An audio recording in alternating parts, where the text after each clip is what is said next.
fight from within. You're about to go behind enemy lines. Roger, 3-2. Goliath copies all. Go ahead.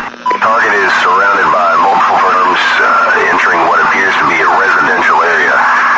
Requesting permission to engage.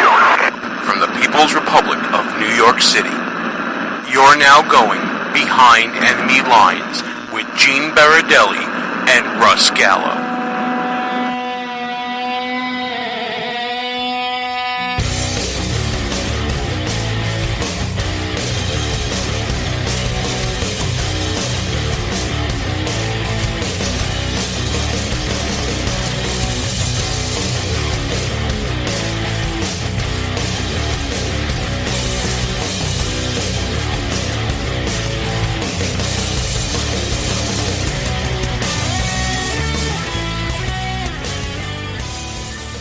And you are now behind enemy lines. Hey there, how you doing, America? Gene Baradelli here with you. So glad you could be with us this week. Whether you're listening at www.behindenemylinesradio.us, or if you're checking us out on AM radio, FM radio, the internet radio, wherever you may be tuned in, we're glad that you are. Or if we're traveling along with you as a podcast, thanks for taking us along for the ride. Got a great show this week. Got a lot going on here in Behind Enemy Lines land. We're going to have a great guest this week. Keeping in the vein with Buffoon of the Year, what we did last week. By the way, the response to Buffoon of the Year this year, absolutely overwhelming. As we sit here recording this show, we're over 500 cumulative votes and counting, which is just blew away last year and blew away previous years. Last year was the biggest year ever. This year we're on track to be even bigger because of all of you. So thank you so much for participating. Keep doing it throughout the month as we crown this year's Buffoon of the Year. But we're going to be talking with Gavin Clarkson, who has a funny story to tell about getting a marriage license and being told that where he's from is not actually part of the United States. You'll hear about that story. But before we get to that, and listen, we're going to run the gamut. We're going to talk about the latest filings from the Mueller investigation and what they may or may not mean and what some of the experts are saying about that. But of course, the big news this week, and the week's barely started as we record this, is the confrontation. And of course, when I say the confrontation, it's capital T, capital C, that happened in the White House this week between President Donald Trump, presumably the incoming House Speaker Nancy Pelosi, and the Senate Minority Leader Chuck Schumer. If this is what 2019 is going to look like, folks, man, oh man, are we in for a ride and a half. For those of you who may have missed it or have been ignoring the news because of the holidays, and if you are, while you're listening to the show, get back to decorating. We saw a tete-a-tete between those three giants of Washington right now, trying to avoid and negotiate the government shutdown from happening. Trying to prevent the government shutdown, trying to get another continuing resolution to keep the government funded for a certain amount of time until they kick the can down the road even further, and then they have to come back and meet again and kick the can down the road even further. You know how it is in Washington. Nobody actually gets anything done until it's absolutely, totally, 100% completely necessary to get it done. Talk about procrastination. My goodness, but that's a whole other show. But in looking at this whole spectacle, and it was a spectacle this week, folks, 15 minutes in front of the press of arguing, bickering, who can top whom, who is more macho than the other, and all the parts you would see from a knockdown, drag-out junior high school argument, which is only the best way I can describe it. We learned a lot of things about what 2019 and probably 2020 are going to look like in our political world. And it doesn't look too pretty, folks. It looks like there's going to be some gridlock. It looks like we're going to be butting heads between parties. And it looks like everyone's going to be digging in their heels to gear up for the next big election, which, of course, will be the greatest and biggest and most important election in our history. Unlike the last one, which was told to be the greatest, most important election in our history. You think that was big? That's small potatoes compared to what's coming up, right? Seems like we're always told that. But this one might live up to the hype if we're now 2 years out from that, and they're already starting. Let's get down to the meat and potatoes of it. Basically, President Trump wants to negotiate funding for the border wall and for border security in exchange for keeping the government open and funding another continuing resolution. The Democrats, on the other hand, do not want to give up anything for this border wall, or as Nancy Pelosi has reportedly called it in private meetings, quote, this wall thing, because that will give Donald Trump a win. She can't be seen as weak with her Democratic caucus, especially because she wants to be the speaker.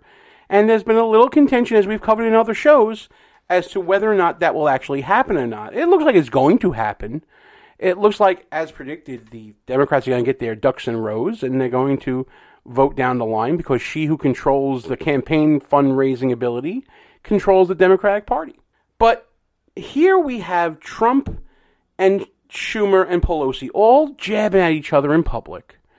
Trump making his points about border security, Pelosi trying to challenge Trump and step up to him, Schumer trying to be the wiser elder statesman and telling Trump how wrong he is and how he's right. And it really was political theater of probably the most absurd kind.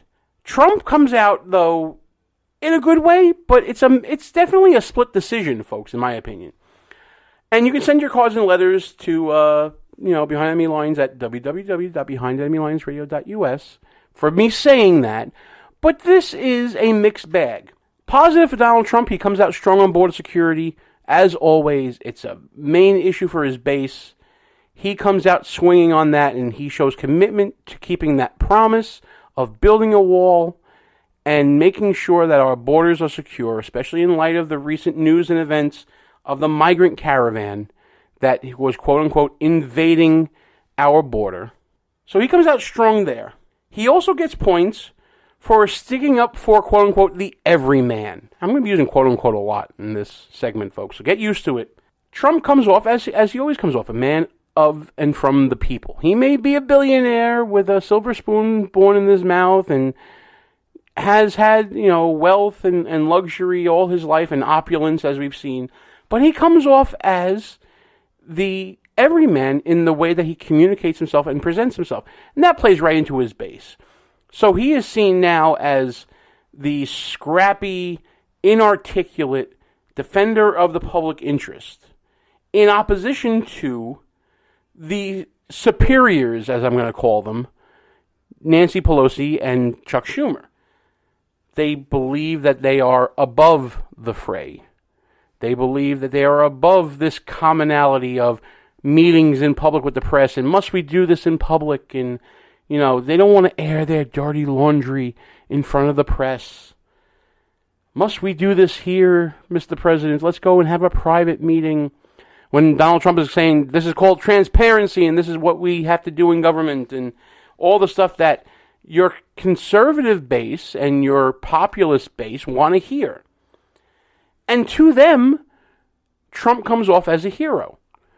To the supporters of the superiors, Schumer and Pelosi, he comes off as ignorant, uncouth, inarticulate, dumb, boastful, all the things that you hear about Donald Trump that riles up his base because they feel superior to Donald Trump.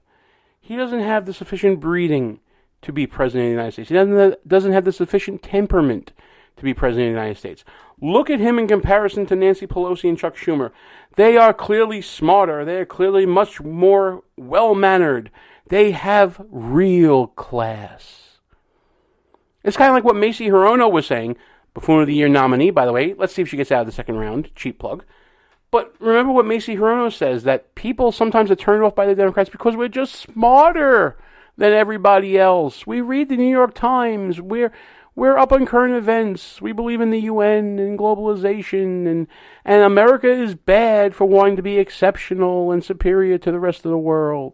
That's how they come off. And guarantee you, the reason why this is a mixed bag, part of the reason anyway, is because the press ate that up. They loved seeing that dichotomy of the quote-unquote adult versus Trump. But also, they're standing up to the quote-unquote bully. The bully-in-chief, Donald Trump. They're saying, no, Mr. President, we will not do this. We will not fund your wall. You'll only get $1.6 billion towards the wall in the deal that we're offering. You're not going to get the full $5 million. So in that sense, they are playing to their base, and they are taking up a strong position within their party, and it's a makeover in the sense that this is a face-to-face with Donald Trump, and they're standing up to him, and they're wagging their finger in his face and chastising him in public instead of doing it at a press conference that's well orchestrated and everything. Now, again, the orchestration of this meeting favored Donald Trump. Donald Trump is used to being off the cuff. He's used to talking contemporaneously. He's used to the press scrutiny. If you saw some of the photos that came out of this event, folks, the uncomfortable feeling that Chuck Schumer had in sitting in this meeting that was done publicly for 15 minutes in the White House, with his head down and slouching forward and all that. This is Chuck Schumer. This is Chuck Schumer who lives for the camera, who basically came up with the Sunday morning press conference so that he could espouse on whatever issue he wanted to without interruption that helped make him into a national figure. He's used to press manipulation. He's not used to the free-for-all. He's used to well-orchestrated, well-organized, talking point memo included press conferences that are very orderly and that have him as the focus. Here, it was a free-for-all. He was not the focus. He was not prepared to talk in front of the press for 15 minutes. He was not his normal polished self. He was not the Chuck Schumer that you used to seeing on Sunday mornings. He was rattled. Point Trump. Now, Pelosi and Schumer scored their points as well. Let's not kid ourselves. Pelosi and Schumer scored points in getting Donald Trump to, quote, take the mantle of a government shutdown over border wall, border security, illegal immigration. They basically said this is going to be a Trump shutdown if it happens. And Trump embraced that. He said he'd own it. But if history's any guide, folks, the group that is responsible for a government shutdown in recent years has been the group that has taken the hit. When Ted Cruz shut down the government, Republicans took the hit. Conservatives took the hit. When there was the quote-unquote Schumer shutdown, Democrats took the hit. By having Donald Trump embrace this shutdown as his own and that he's willing to do it, it may be some gamesmanship by Donald Trump, but he has now had this labeled, and it will forever be labeled, if it happens, as the Trump shutdown. That's going to stick from this meeting. What also is going to stick from this meeting is a further partisan divide. We obviously saw that coming in, but it's going to be even further now, mainly because of the personalities and the way this press conference, if you want to call it that, occurred. Everyone's going to get something out of this meeting that they can hang their hat on and say, look at me, I done good. Trump, we discussed already. Pelosi, we discussed already. Schumer, he's along for the ride right now. He's losing ground in the Senate next year. So he needs to hold on to that little bit of edge he has for the 60-vote supermajority that's necessary for bills of this nature. And he needs to keep those people in line. And it's probably going to be easier for him to keep those people in line now that many of them who were vulnerable no longer have an election coming up. You'll see, Manchin, and you'll see a lot of Democrats that were on the bubble. You'll see them really make a left turn this year because they don't have to worry about an election for a very long time. Trump's got to get elected before they do in a lot of cases. Or they're going to be trying to ride this wave that was started across the country for House members and see if they can hitch a ride on that. Lots of moving parts as always in this. No real winner. And no real solution either. As we see, there was some proposals made that the Trump administration is saying that they're taking under advisement. At least that's a positive thing. And it remains to be seen whether this meeting will actually have the bite. And the last thing